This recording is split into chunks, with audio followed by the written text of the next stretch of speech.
La Bible révèle que la fin de toute chose est proche et que Dieu appelle tout homme à pouvoir se réjouir de la seconde venue de Jésus-Christ. L'objectif de cette présentation est de vous préparer à être du nombre de ceux qui gardent les commandements de Dieu et le témoignage, la foi de Jésus-Christ. Comme vous le voyez affiché à l'écran, le titre de cette présentation est « Le royaume est à la porte ». Le royaume est à la porte. Une nuit de l'an 606 avant Jésus-Christ, Nebuchadnezzar, roi de Babylone, eut un songe. Ce songe était différent de tous les songes qu'il avait eus. Et ce songe l'a tellement perturbé qu'il ne pouvait même pas dormir. Et c'est pour cela qu'il appela les magiciens, les astrologues et les enchanteurs ainsi que les chaldéens, afin que ces derniers lui exposent son songe. Ces hommes se rendirent compte que ce songe était d'une importance vitale pour le roi. C'est pour cela qu'ils lui demandèrent de leur raconter le songe afin qu'il puisse lui en apporter l'interprétation. Mais le roi Nebuchadnezzar leur répondit ce que nous lisons au verset 5 du chapitre 2 du livre du prophète Daniel, qui nous relate ceci. Daniel, chapitre 2, et au verset 35, et considérons quelle fut la réponse du roi.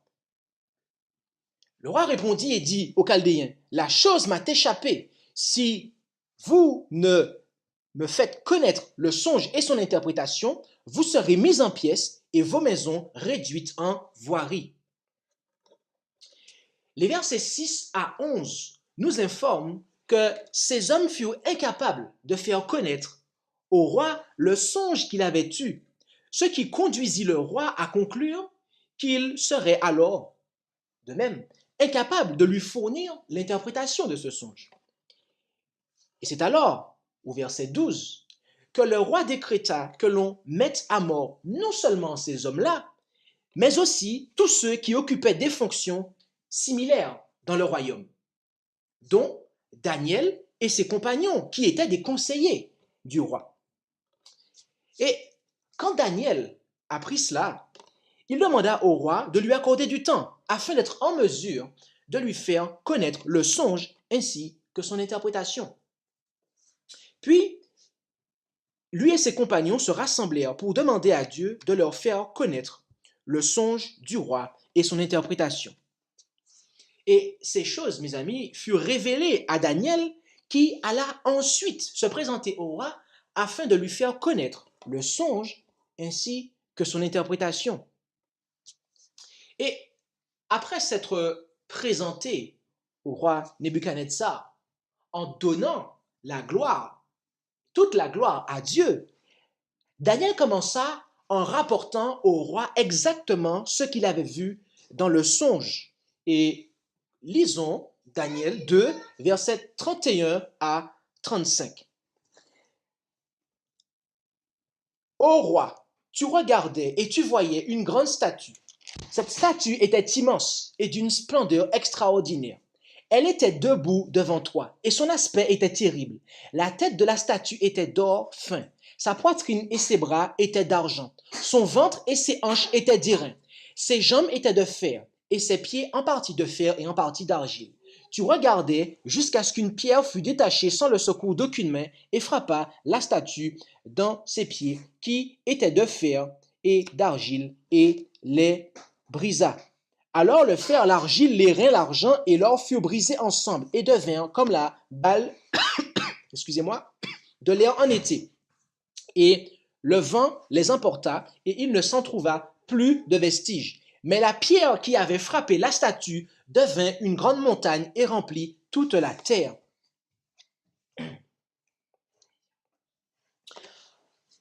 Ensuite, Daniel poursuivit en partageant au roi Nebuchadnezzar la signification de ce songe.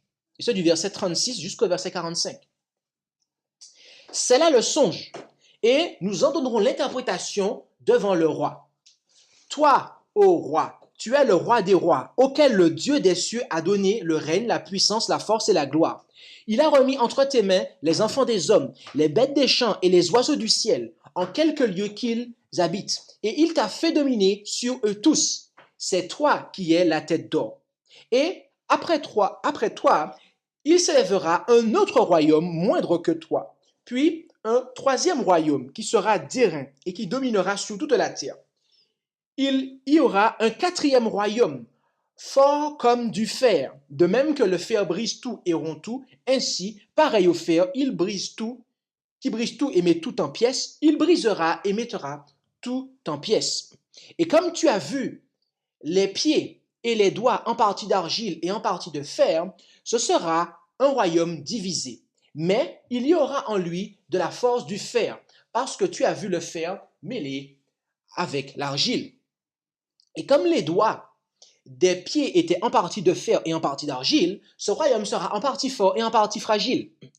Quant à ce que tu as vu le fer mêlé à l'argile, c'est qu'ils se mêleront par des alliances humaines, mais ils ne seront pas unis l'un à l'autre, de même que le fer ne s'allie point avec l'argile. Et dans le temps de ces rois, le Dieu des cieux suscitera un royaume qui ne sera jamais détruit, et ce royaume ne passera point à un autre peuple.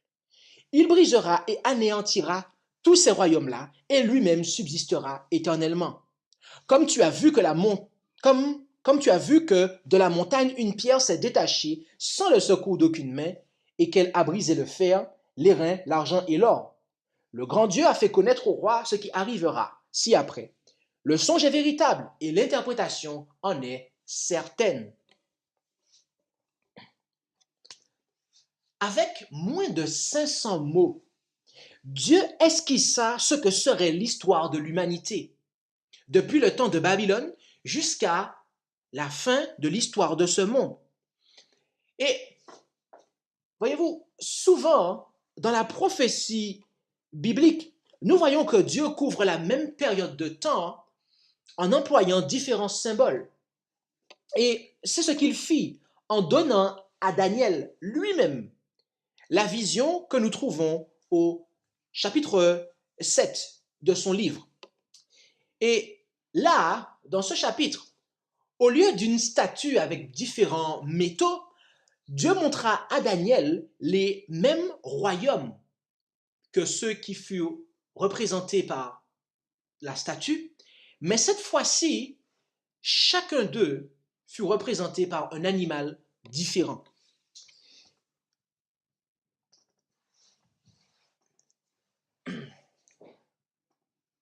Le royaume de Babylone fut représenté par la tête d'or et par le lion avec les ailes d'aigle. Le royaume médo-persan fut représenté par la poitrine et les bras d'argent et par l'ours avec les 3 côtes dans la gueule. Le royaume de Grèce fut représenté par le ventre et les cuisses d'airain et par le léopard à 4 têtes et à 4 ailes. Le royaume de Rome, ou si vous préférez l'Empire romain, fut représenté par les jambes de fer et par la terrible bête aux dents de fer. Et le royaume de Rome divisé, ou l'Empire romain divisé, fut représenté par les pieds et les orteils, ainsi que par les 10 cornes de la 4e bête. De manière intéressante, et ce en 476 après Jésus-Christ, l'Empire romain fut divisé en 10 parties, que nous listerons ici avec leurs contreparties modernes. Les Allemands, donc l'Allemagne, les Francs, c'est-à-dire la France, les Anglo-Saxons, la Grande-Bretagne, les Visigoths, l'Espagne, les Burgondes, la Suisse, les Souèves, le Portugal et les Lombards, l'Italie. Et les 3 derniers sont, les 3 royaumes qui aujourd'hui n'existent plus, mais ils sont les 3 royaumes qui n'existent plus. Pourquoi? Parce que la papauté, qui est symbolisée par la petite corne de Daniel 7, les renversa par l'entremise des empereurs qui lui furent loyaux et ce respectivement en 493, 534 et 538 après Jésus-Christ. En Daniel, chapitre 2, versets 42 et 43, il nous est dit, « Et comme les doigts des pieds étaient en partie de fer et en partie d'argile, ce royaume sera en partie fort et en partie faible. Quant à ce que tu as vu le fer mêlé à l'argile, c'est qu'ils se mêleront par des alliances humaines, mais ils ne seront pas unis l'un à l'autre, de même que le fer ne s'allie point avec l'argile. »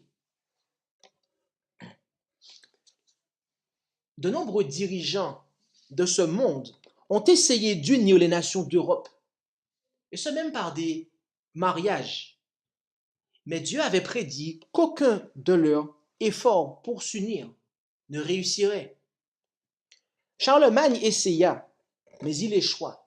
Charles V et Louis XIV essayèrent, mais ils échouèrent. Napoléon Bonaparte essaya, mais il échoua. L'Allemand Kaiser essaya en 1914, tout comme Adolf Hitler, mais tous deux échouèrent.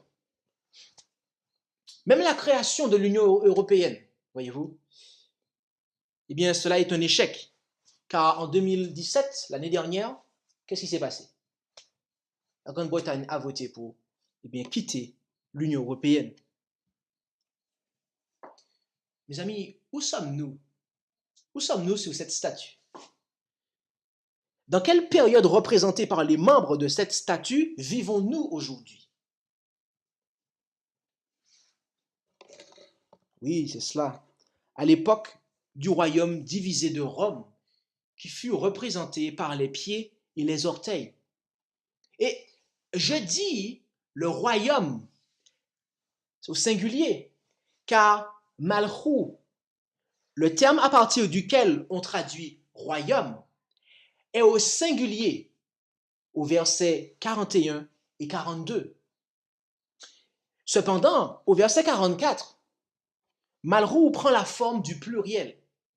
C'est pour ça que nous voyons le royaume ici aussi, qui dans le français prend la forme du pluriel, lorsqu'il est dit que ces royaumes-là, alors qu'au verset 41 et 42, on nous dit ce royaume. Okay? Ainsi, il s'agit d'un royaume divisé, composé de plusieurs royaumes.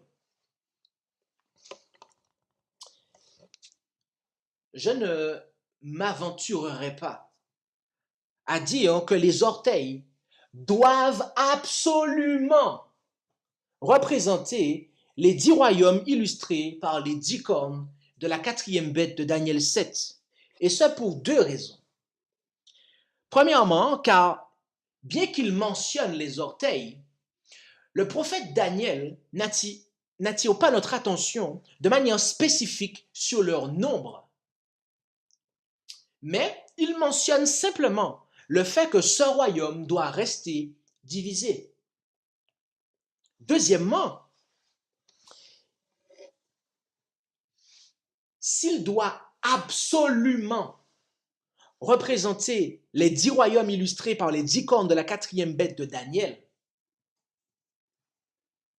7, cela signifierait alors que les gouvernements du Canada, des USA, du Mexique, de l'Argentine, du Chili, etc., bref, tous les pays qui sont situés, tous les gouvernements qui sont situés sur le continent américain, eh bien, ne seront pas brisés et anéantis par la pierre, et donc qu'ils subsisteront dans l'éternité. Ce qui est complètement faux, mes amis.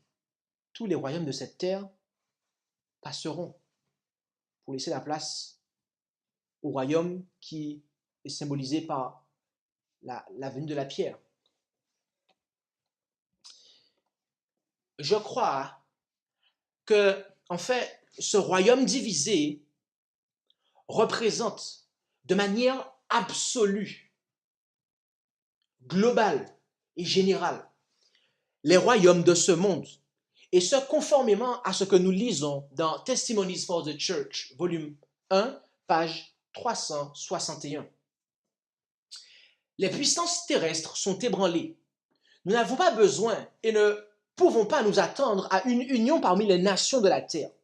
Notre position dans la statue de Nebuchadnezzar est représentée par les orteils, un état de division et de matériaux friables qui ne tiendront pas ensemble.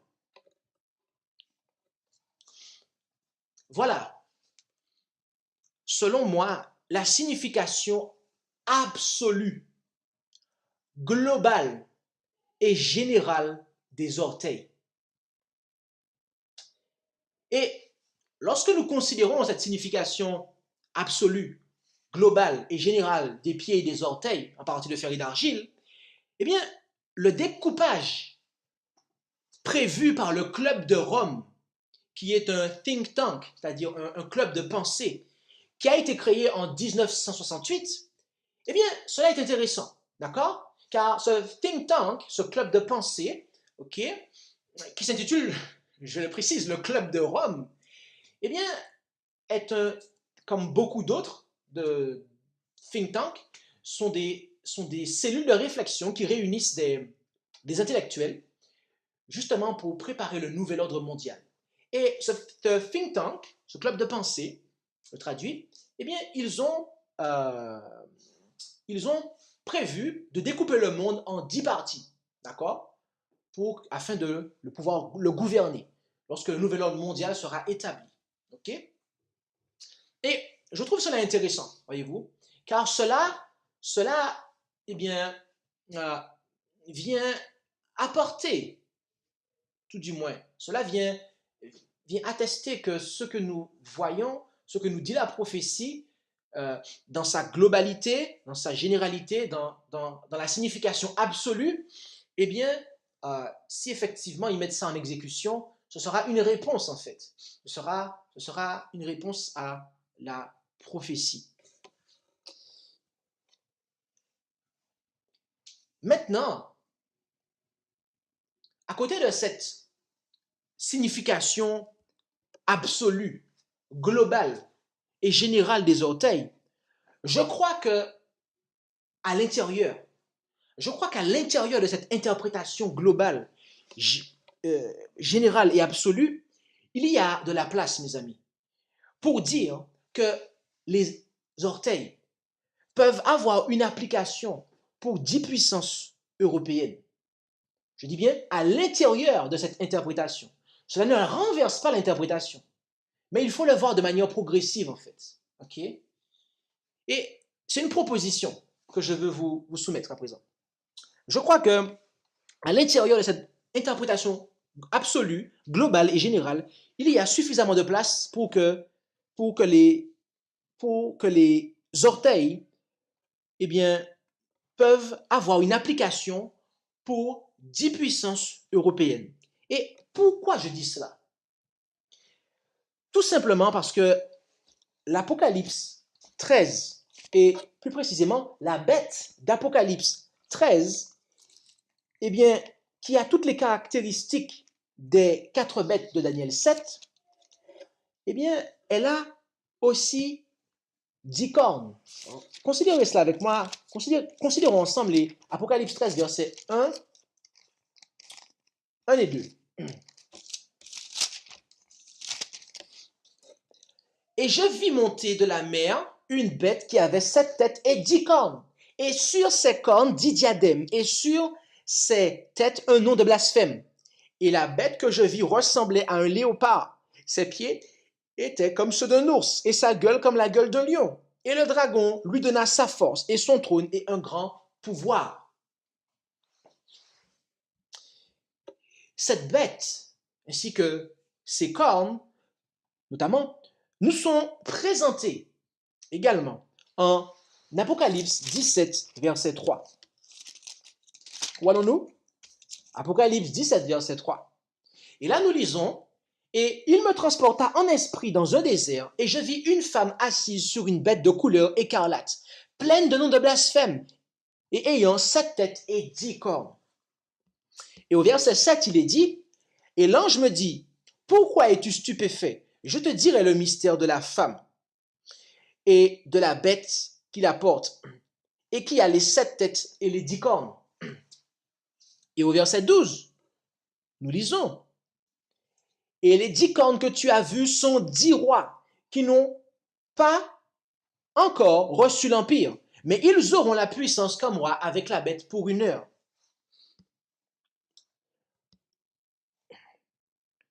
Lorsque le texte nous dit que ces 10 rois auront la puissance comme roi pour 1 heure avec la bête, cela signifie qu'ils seront contemporains de la bête, laquelle est un symbole de la papauté. Et notez ensuite le verset suivant, le verset 13 d'Apocalypse 17. « Ils ont un même dessein et donneront leur puissance et leur autorité à la bête. » Ces 10 rois ont la même pensée que la bête, la papauté. Et ils lui donnent leur puissance et leur autorité. Arrivé ici, mes amis, nous devons nous rappeler que les 10 royaumes qui succédèrent à l'Empire romain, ou tout du moins, nous devons nous rappeler que sur les 10 royaumes qui succédèrent à l'Empire romain, 3 étaient opposés à la papauté. Et c'est la raison pour laquelle ils furent renversés. Ce qui est illustré par la petite corne arrachant 3 des 10 cornes lorsqu'elle s'éleva. Ainsi, sur les 10 royaumes qui succédèrent à l'Empire romain, 3 n'existaient plus durant les 1260 années de la suprématie papale. Par conséquent, 3 des 10 royaumes qui succédèrent à l'Empire romain n'avaient pas la même pensée que la bête et ne lui ont, de ce fait, pas donné leur puissance et leur autorité. Or, voyez-vous, la prophétie nous dit que 10 royaumes doivent donner leur puissance et leur autorité à la bête. Et je rajouterai entre crochets, d'accord, dans cette optique-là, en fait, 10 royaumes européens, d'accord, bien que nous avons vu l'interprétation globale, générale et absolue et finale, en fait. Ultime, c'est du point de vue mondial, d'accord, et ce que le Club de Rome propose est la réponse ultime à cela, d'accord. Mais s'il me faut résumer avec ce que nous avons vu, lorsque l'Empire romain est divisé, mes amis, qu'est-ce qui vient juste après? Et tout du moins, après les pieds, qu'est-ce qu'il y a? Après les jambes, il vient les pieds en fait quand on descend. Et donc, au niveau de l'histoire, l'Empire, ou tout du moins le royaume divisé qui a laissé place, eh bien, il y a des points en fait. Ok? Il y avait 10 à un moment, et il y en a 3 qui ont disparu et qui n'ont pas donné leur puissance à la bête. Donc, il n'y en avait que 7. D'accord? Et de ce fait, il y en a 3 qui étaient absents, qui n'ont pas donné leur puissance à la bête.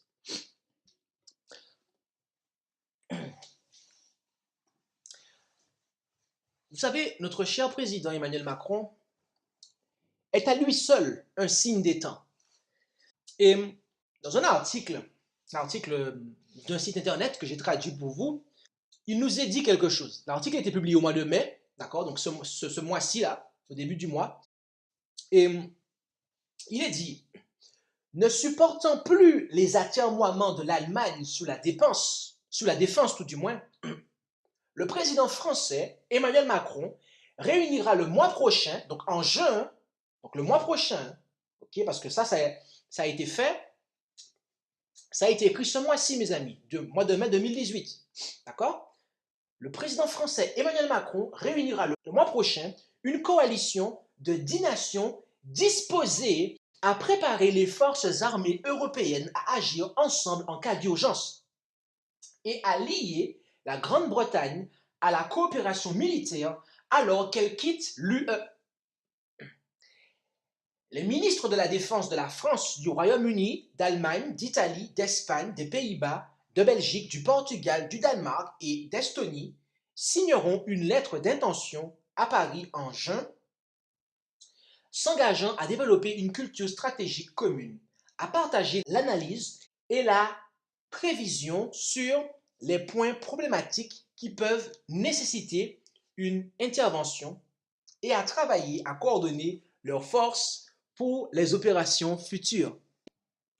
Le président Macron veut mettre en place une coalition de 10 nations, mes amis. Et pourtant, dans l'Europe, qu'est-ce qu'il y a dans l'Europe? Dans l'Europe, il y a plus de 20 nations dans l'Union européenne, très exactement. On est plus de 20. OK? Je crois, je suis pas un très très bon élève, hein, mais je crois qu'on est 27, c'est ça? OK? Mais pourquoi il n'y a que 10? C'est étrange, c'est étrange. C'est étrange en fait. Est-ce que là, on n'aurait pas un développement de l'histoire qui est en train de se faire, mes amis? Est-ce que là, on n'aurait pas une étape intermédiaire avant en fait l'accomplissement total et final, mes amis? Comme je dirais, est-ce que là, cette vision de la prophétie, cette interprétation, ne vient pas juste avant l'interprétation absolue, globale et générale qui va s'étaler au monde, en fait? Moi, je crois que oui, mes amis. Je crois que oui. Je crois que oui. D'autant plus lorsque vous savez que notre président a été formé chez les Jésuites. Lorsque vous savez ça, vous savez beaucoup de choses. Et la raison pour laquelle je vous mentionne cela, c'est parce que notre président, le mois précédent, il a exposé ses intentions, mes amis. Il a exposé ses intentions. Pour nous retrouver ici ce soir, Monseigneur, nous avons sans doute, vous et moi, bravé les sceptiques de chaque bord. Et si nous l'avons fait, c'est sans doute que nous partageons confusément le sentiment que le lien entre l'Église et l'État s'est abîmé et qu'il nous importe, à vous comme à moi, de le réparer. Pour cela, il n'est pas d'autre moyen qu'un dialogue en vérité. Ce dialogue est indispensable et si je devais résumer mon point de vue, je dirais qu'une Église prétendant se désintéresser des questions temporelles n'irait pas au bout de sa vocation et qu'un président de la République prétendant se désintéresser de l'Église et des catholiques manquerait à son devoir. Depuis l'Union sacrée de 1914 jusqu'aux résistants de 40, des justes aux refondateurs de la République, des pères de l'Europe aux inventeurs du syndicalisme moderne, de la gravité éminemment digne qui suivit l'assassinat du père Hamel à la mort du colonel Beltrame, oui, la France a été fortifiée par l'engagement des catholiques. Disant cela, je ne m'y trompe pas. Si les catholiques ont voulu servir et grandir la France, s'ils ont accepté de mourir, ce n'est pas seulement au nom d'idéaux humanistes. Ce n'est pas au nom seulement d'une morale judéo-chrétienne sécularisée. C'est aussi parce qu'ils étaient portés par leur foi en Dieu et par leurs pratiques religieuses. Certains pourront considérer que de tels propos sont en infraction avec la laïcité. Mais après tout, nous comptons aussi des martyrs et des héros de toute confession. Et notre histoire récente nous l'a encore montré, et y compris des athées, qui ont trouvé au fond de leur morale les sources d'un sacrifice complet. Reconnaître les uns n'est pas diminuer les autres. Et je considère que la laïcité n'a certainement pas pour fonction de nier le spirituel au nom du temporel, ni de déraciner de nos sociétés la part sacrée qui nourrit tant de nos concitoyens. Je suis, comme chef de l'État, garant de la liberté de croire et de ne pas croire. Mais je ne suis ni l'inventeur ni le promoteur d'une religion d'État substituant à la transcendance divine un credo républicain. Remarquez ce que notre président notre cher président a déclaré aux évêques le mois précédent, mes amis. Je vais juste reprendre deux choses de son discours. Deux éléments. Deux éléments. Il a dit, Et si nous l'avons fait, c'est sans doute que nous partageons confusément le sentiment que le lien entre l'Église et l'État s'est abîmé et qu'il nous importe, à vous comme à moi, de le réparer. c'est quoi ce langage? Nous partageons confusément le sentiment. Donc c'est confus en fait. Ils ne savent pas pourquoi. Ils sont dans la confusion. C'est bizarre. Quand on sait que l'Église catholique, c'est la mère des prostituées et qui représente, qui porte le nom de Babylone, et que Babylone signifie la confusion, mes amis, qu'est-ce que cela signifie? Qu'est-ce qu'il est en train de dire là, en fait? Il est en train de dire là qu'il est ivre. Il est ivre du vin de Babylone, mes amis. Il est ivre du vin de Babylone. Et c'est pour ça qu'il a de tels sentiments. Tout comme l'Église catholique, d'ailleurs. Et il dit donc que le lien, donc nous partageons confusément, donc avec ce que je viens de dire, le sentiment que le lien entre l'Église et l'État s'est abîmé. Mais ça, on le sait, mes amis. On le sait. L'Église et l'État, il y a une séparation depuis déjà quelques siècles. D'accord? Notamment le 20e et le 19e. Mais qu'est-ce qu'il dit? Il nous importe, à vous et à moi, de le réparer. Donc, autrement dit, l'Église le veut, et moi, en tant que chef de cet État, l'État français, je veux le réparer. Et après, il va introduire la clause que je vais lire. Et la clause que je m'apprête à lire, il l'a introduit, de mémoire, il l'a introduit en disant qu'il va résumer sa pensée. D'accord? Et je vais même citer, je vais même le laisser parler à nouveau. Je vais le laisser parler à nouveau. Pour cela, il n'est pas d'autre moyen qu'un dialogue en vérité. Alors, je vais couper sa pensée. Il a dit que pour cela, il n'y a pas d'autre moyen qu'un dialogue en vérité. Donc là, ce qu'il s'apprête à dire, c'est une vérité. Ce n'est pas la vérité. Là, il va dire une vérité. Autrement dit, il va lever le voile. Il va dire ce qui va se passer. D'accord? Et pour cela, pourquoi? Pour réparer le lien entre l'Église et l'État, il va justement leur dire franchement les choses. D'accord? Écoutons. Ce dialogue est indispensable et si je devais résumer mon point de vue... Ah, ce dialogue est indispensable. Et si je devais résumer mon point de vue, ça veut dire que, mes amis, ce qui s'apprête à dire là, maintenant, c'est le résumé de tout ce qu'il a, de tout ce qu'il va dire, en fait. C'est le résumé de son point de vue. Donc, si vous êtes capable d'écouter là ce qu'il va dire et de retenir ça, vous avez tout compris, mes amis. Je dirais qu'une Église prétendant se désintéresser des questions temporelles n'irait pas au bout de sa vocation, et qu'un président de la République prétendant se désintéresser de l'Église et des catholiques manquerait à son devoir. Je pense que notre président aurait besoin de consulter notre série d'études sur l'Église du Christ. Car il dit que une Église prétendant se désintéresser des questions temporelles n'irait pas au bout de sa vocation. Mes amis, quelle est la vocation de l'Église du Christ? S'intéresser aux questions temporelles? Non, mes amis. Jésus-Christ a dit que mon royaume n'est pas de ce monde. D'accord? Vous êtes dans le monde, mais pas du monde. Vous êtes la lumière du monde. Autrement dit, le monde, c'est les ténèbres. D'accord? Et c'est vraiment dans ce sens-là qu'on doit s'intéresser à ce qui se passe dans le monde. C'est leur apporter la lumière, de la vérité. Mais lui, c'est pas comme ça qu'il pense. C'est pas comme ça qu'il pense, notre cher président. Il dit pour lui, la vocation de l'Église, c'est de s'intéresser aux questions temporelles.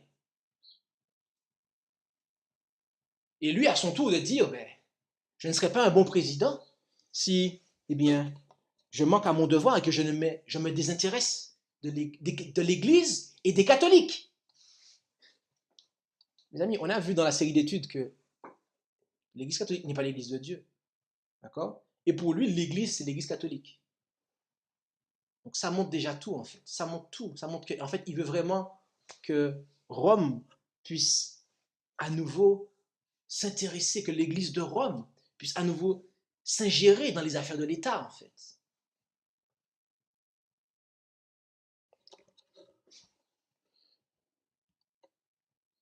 Mes amis, plus les, les, les royaumes représentés par la statue, par les éléments de la statue, eh bien, plus on avance dans l'histoire, plus ils se succèdent, eh bien, plus les métaux par lesquels ils sont représentés ont de moins en moins de valeur. Ok, on passe de l'or, eh bien, après à quoi? Allez, je ne vais pas me tromper, mais on avait vu ça dans le... Ok, on le voit ici. On voit de l'or, après on voit des bras d'argent, après on voit de l'airain, et ensuite du fer. Et après de quoi? Du fer mélangé à de l'argile. Donc, c'est vraiment une dégradation, mes amis. Plus on avance dans l'histoire, et là, nous sommes dans les orteils, mes amis. C'est-à-dire le niveau le plus bas. D'accord? Mes amis, la prophétie de Daniel continue à s'accomplir sous nos yeux. Elle est en train de s'accomplir, de se développer là. La prophétie de Daniel 2 notamment. Elle est en train de continuer à se développer sous nos yeux. Et quel événement est à venir? Remarquez le verset 44 et 45 de Daniel chapitre 2. Daniel chapitre 2, versets 44 et 45.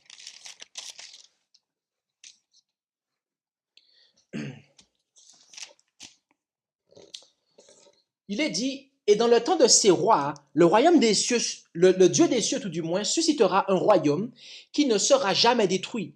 Et ce royaume ne passera point à un autre peuple. Il brisera et anéantira tous ces royaumes-là et lui-même subsistera éternellement. Comme tu as vu que de la montagne une pierre s'est détachée sans le secours d'aucune main et qu'elle a brisé le fer, l'airain, l'argent et l'or, le grand Dieu a fait connaître au roi ce qui arrivera ci-après. Le songe est véritable et l'interprétation en est certaine. D'après les paroles de cette prophétie, Dieu est sur le point d'établir un royaume qui subsistera éternellement. Quel est ce royaume?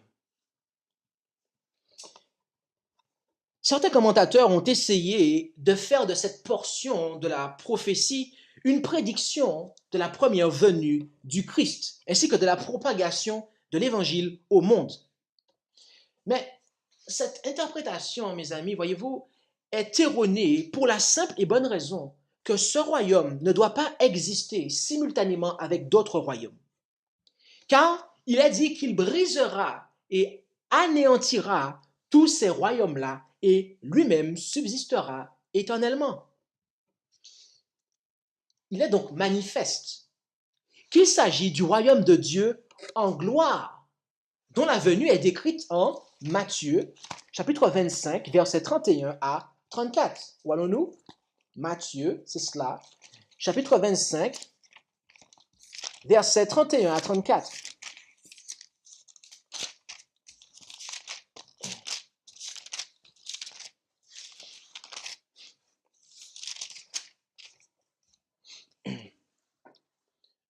Or, quand le Fils de l'homme viendra dans sa gloire avec tous les saints anges, alors il s'assiera sur le trône de sa gloire. Et toutes les nations seront assemblées devant lui. Et il séparera les uns d'avec les autres, comme un berger sépare les brebis d'avec les boucs. Et il mettra les brebis à sa droite et les boucs à sa gauche. Alors le roi dira à ceux qui seront à sa droite, « Venez, vous qui êtes bénis de mon Père, possédez en héritage le royaume qui vous a été préparé dès la fondation du monde. » Mes amis, Dieu est sur le point d'établir son royaume de gloire, lequel anéantira tous ces royaumes-là et subsistera éternellement. Mais savoir que Dieu est sur le point d'établir son royaume de gloire est inutile si nous sommes anéantis lorsque ce dernier sera établi. Ainsi, la question que nous devons nous poser, que nous devrions nous poser, tout un chacun, est comment faire pour entrer dans ce royaume de gloire? Autrement dit, comment devenir des citoyens du royaume de gloire? Je vous invite à vous rendre avec moi en Hébreux, chapitre 4, verset 16. Où allons-nous? En Hébreux, chapitre 4, verset 16.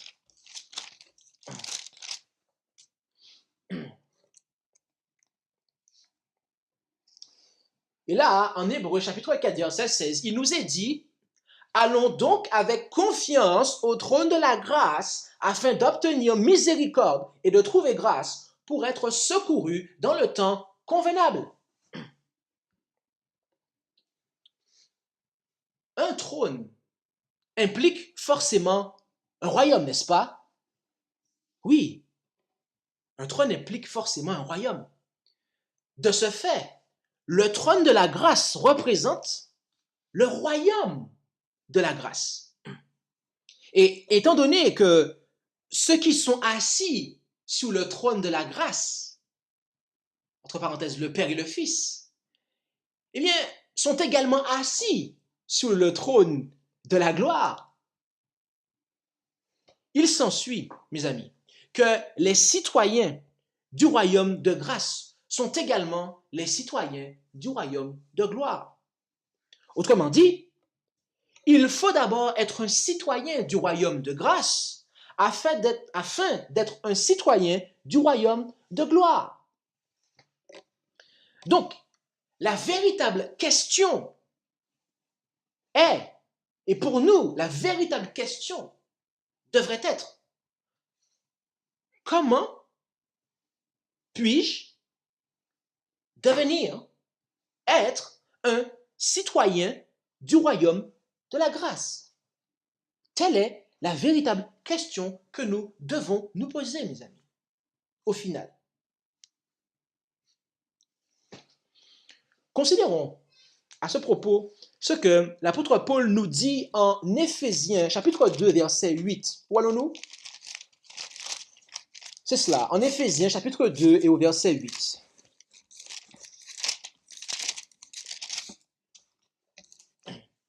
Et là, dans l'épître de Paul aux Éphésiens, au chapitre 2 et au verset 8, nous lisons « Car vous êtes sauvés par la grâce, par le moyen de la foi. Et cela ne vient pas de vous, c'est le don de Dieu. »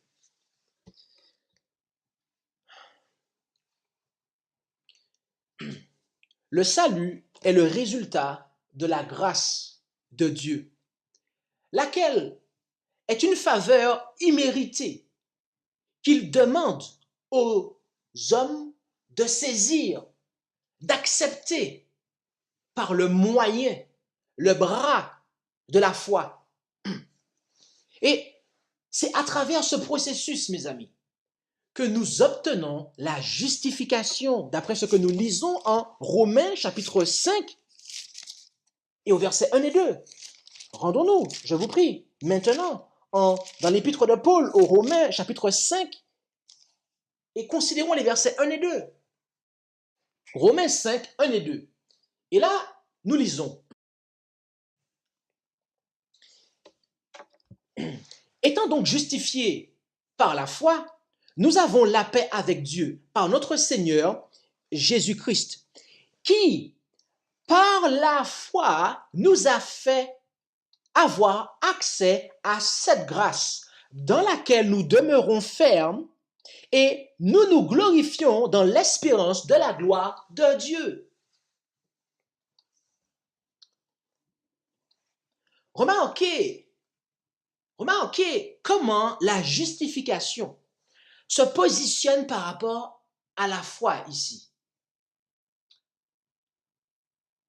En écrivant au verset 1, et en commençant le verset 1 en disant, en écrivant, « Étant donc justifié par la foi », d'accord?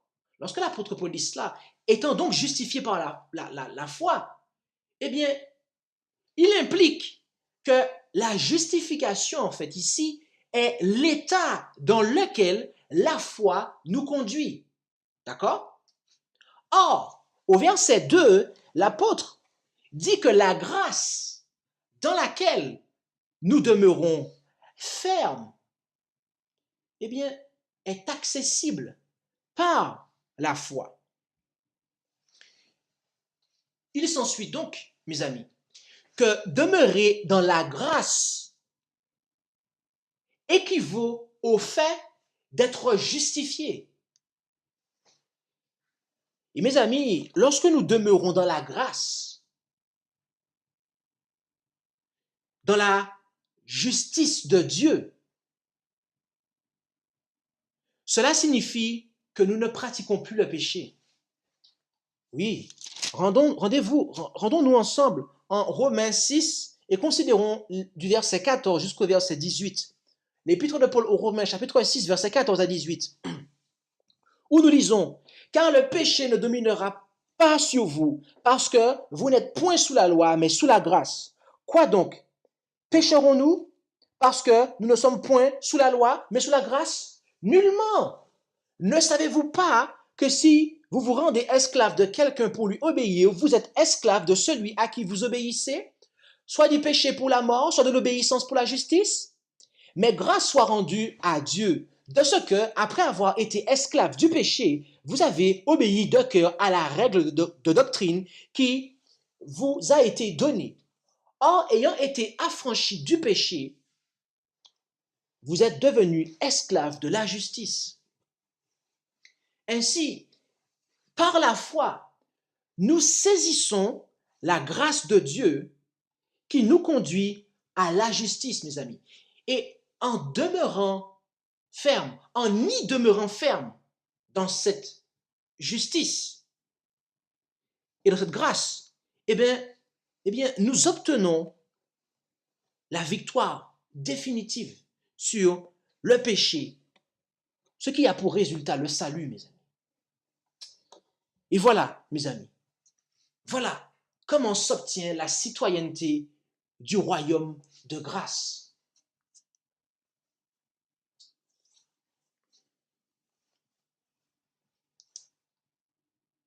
Alors, où en sommes-nous avec le péché?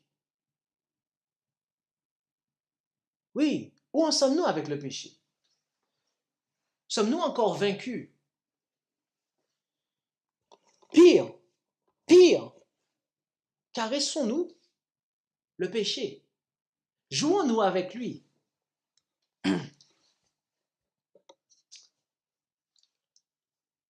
Notez que le verset 45 de Daniel, chapitre 2, nous informe que le royaume que Dieu va établir, autrement dit le royaume de gloire, eh bien, est symbolisé par la pierre qui se détache de la montagne sans le secours d'aucune main. Le terme qui est traduit ici par pierre vient de l'hébreu, mais aussi du chaldéen, il y a une équivalence ici, eh bien, vient de l'hébreu eben, lequel est employé par le prophète Ésaïe au verset 16 du chapitre 28 de son livre. Mais nous allons lire à partir du verset 14 jusqu'au verset 18. Je vous invite à vous rendre avec moi maintenant en Ésaïe, chapitre 28, et le verset qui nous intéresse est le verset 16. Mais nous allons lire du verset 14 jusqu'au verset 18 du 28e chapitre du livre du prophète Ésaïe. Et là, nous lisons. « C'est pourquoi, écoutez la parole de l'Éternel, homme moqueur, qui dominait sur ce peuple de Jérusalem. Car vous dites, nous avons fait alliance avec la mort et nous avons fait accord avec le sépulcre. Quand le fléau débordé passera, il ne nous atteindra point, car nous avons pris la tromperie pour refuge et le mensonge pour asile. C'est pourquoi, ainsi a dit le Seigneur l'Éternel. Voici, j'ai posé en Sion une pierre angulaire, éprouvée et précieuse, solidement posée. Celui qui s'y appuiera ne s'enfuira point. Je prendrai le droit pour règle et la justice pour niveau, et la grêle emportera le refuge de tromperie, et les eaux inonderont l'asile de mensonges. Votre alliance avec la mort sera abolie, et votre accord avec le sépulcre ne tiendra point. Quand le fléau débordé passera, vous serez foulés par lui. Ces paroles que nous venons de lire sont, d'après le verset 14, adressées aux dirigeants du peuple qui ont méprisé les instructions de Dieu et qui se sont moqués des avertissements qui leur ont été donnés. Et loin de se repentir de cette annonce de l'Éternel, eh bien, ils disent s'être arrangés avec la mort afin qu'elle les laisse vivre, malgré la menace du verset 13, où il est dit, à la fin du verset 13, afin qu'en marchant, il tombe à la renverse et qu'il soit brisé et qu'il tombe dans le piège et qu'il soit pris.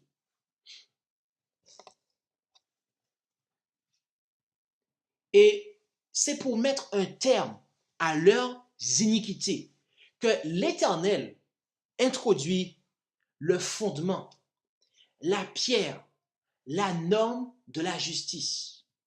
Et ici, il est fait allusion à Christ, mes amis. Car Christ est cette pierre angulaire. Christ est notre justice, mes amis.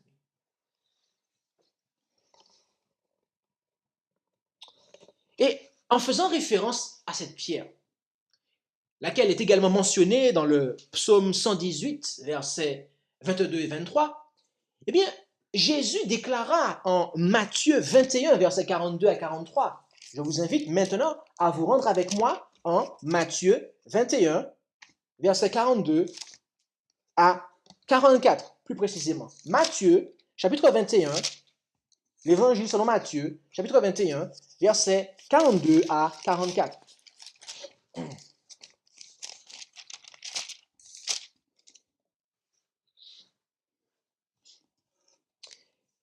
Et là, nous lisons, « Et Jésus leur dit, n'avez-vous jamais lu dans les Écritures ces paroles?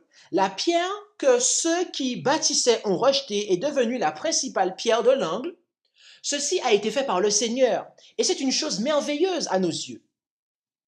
C'est pourquoi je vous dis que le royaume de Dieu vous sera ôté et qu'il sera donné à une nation qui en rendra les fruits. Celui qui tombera sur cette pierre sera brisé, et celui sur qui elle tombera, elle l'écrasera. »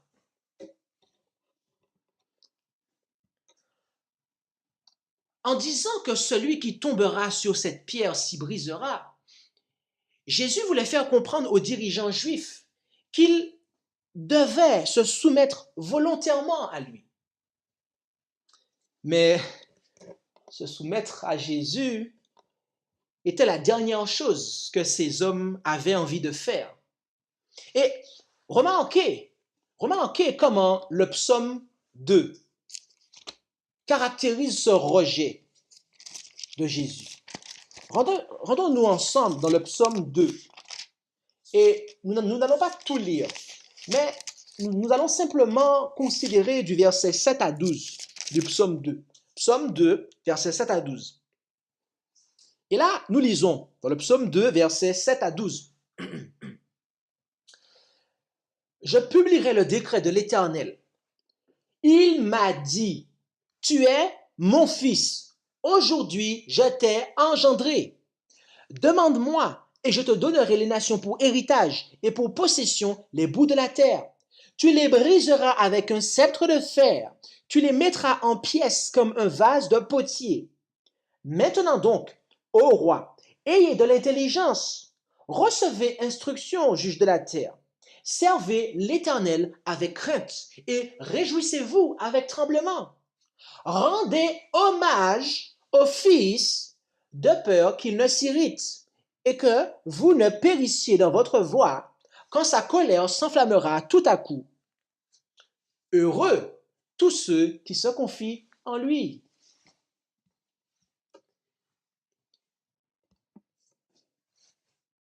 Les dirigeants du peuple qui étaient censés préparer la première venue du Christ ne voulaient pas lui rendre hommage en tant que fils de Dieu.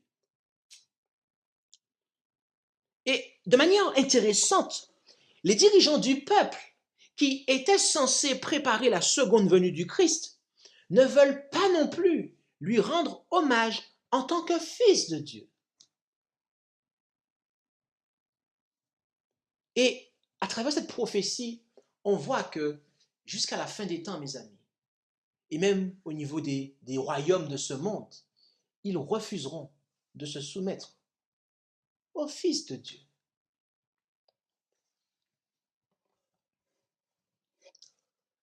Lorsque nous refusons de nous soumettre au Fils de Dieu, nous refusons l'unique chemin pour avoir une foi qui nous conduit à demeurer dans la justice du royaume de grâce.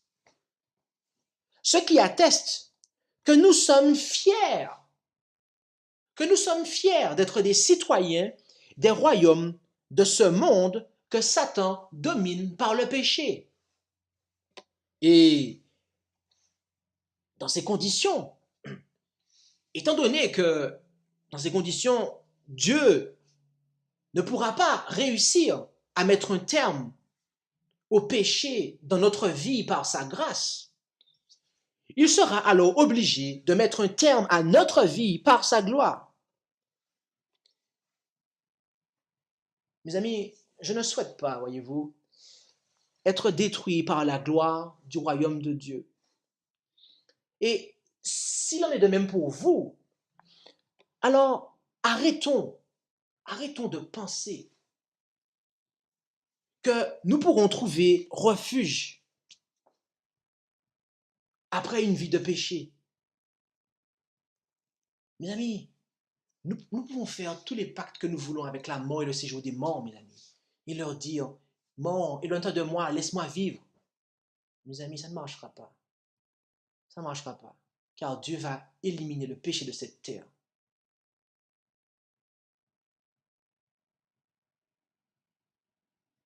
Bien souvent, lorsque nous pratiquons le péché, nous avons la voix de Satan qui résonne dans notre tête.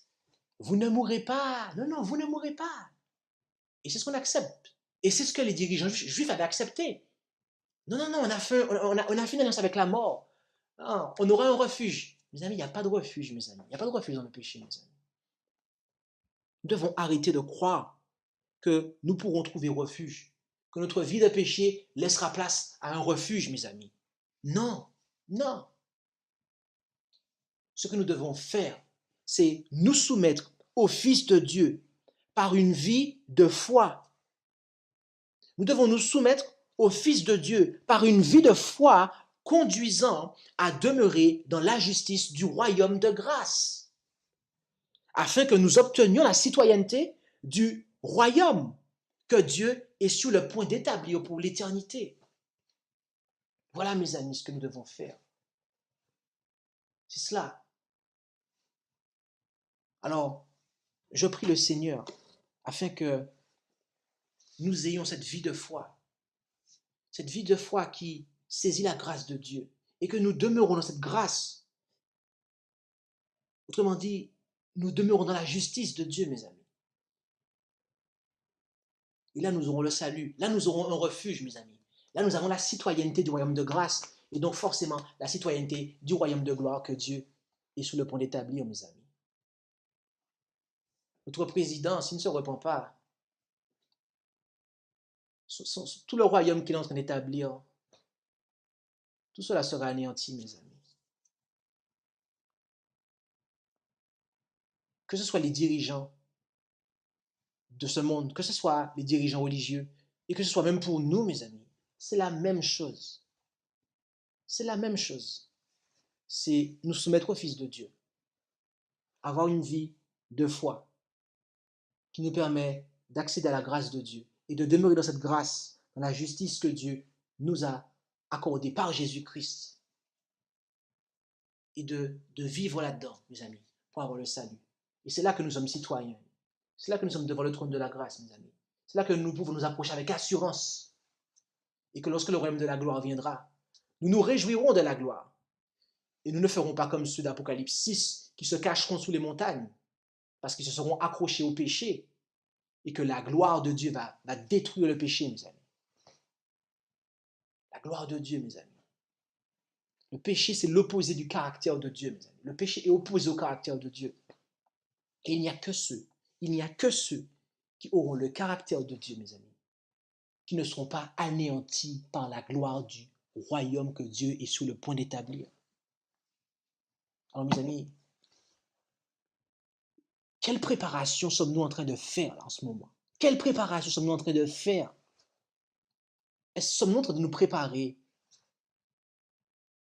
pour affirmer notre citoyenneté dans les royaumes de ce monde que Satan gouverne et domine par le péché, mes amis? Ou sommes-nous en train de nous préparer à avoir le caractère de Dieu, sa gloire qui n'attend que d'entrer dans la gloire? C'est cela. C'est ce dernier point-là dans lequel nous devons être, mes amis, à présent. Si nous ne l'avions pas été jusqu'à présent, c'est maintenant temps de le faire, mes amis. Nous sommes dans les orteils de la statue et le royaume de Dieu arrive, mes amis. Il est à la porte, mes amis. Il est à la porte. Il est à la porte. Pour que le président de la République française dise ce qu'il a dit là, le mois précédent, mes amis, c'est que Dieu est à la porte, mes amis. Dieu est à la porte. Le royaume de Dieu est à la porte, mes amis. Jésus-Christ est à la porte. C'est maintenant qu'il faut se préparer, mes amis. Si nous avons dormi jusqu'à présent, c'est le moment de se réveiller, mes amis. C'est le moment de se réveiller. Alors puisse Dieu nous accorder d'avoir cette vie de foi qui, conduit à accepter sa grâce et à y demeurer et à être dans la justice pour que nous puissions, rentrer dans ce royaume de gloire et vivre éternellement avec Jésus-Christ. Amen. Merci d'avoir écouté cette présentation avec intérêt. Pour plus d'informations, consultez notre site internet lereste.org et suivez-nous sur Facebook ainsi que sur YouTube à @lereste. Vous pouvez aussi nous contacter par email à info@lereste.org ou par téléphone au +33 6 12 60 13 69.